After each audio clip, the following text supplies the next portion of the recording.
Si vous êtes du côté de l'autorité hiérarchique, du pouvoir du roi en politique, du pouvoir du dogme en épistémologie, vous croyez forcément que le roi, l'État, a seul le pouvoir légitime de changer le visage économique du monde.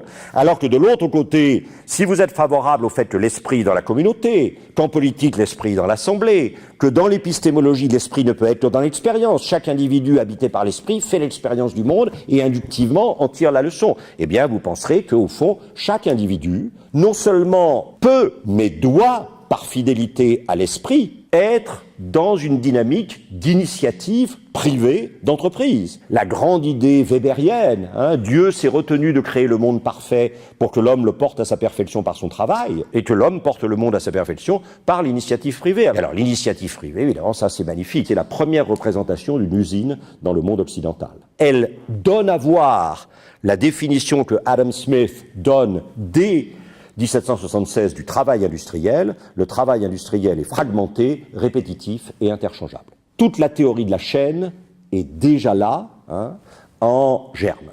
Le travail industriel est fragmenté, répétitif et interchangeable. Et si vous regardez l'architecture de la première manufacture de Arkwright, vous voyez bien que cette succession de fenêtres toutes pareilles suggère que, et alors ce que vous voyez très nettement, c'est que la lumière de l'usine est en train d'éclipser la lumière de la Lune.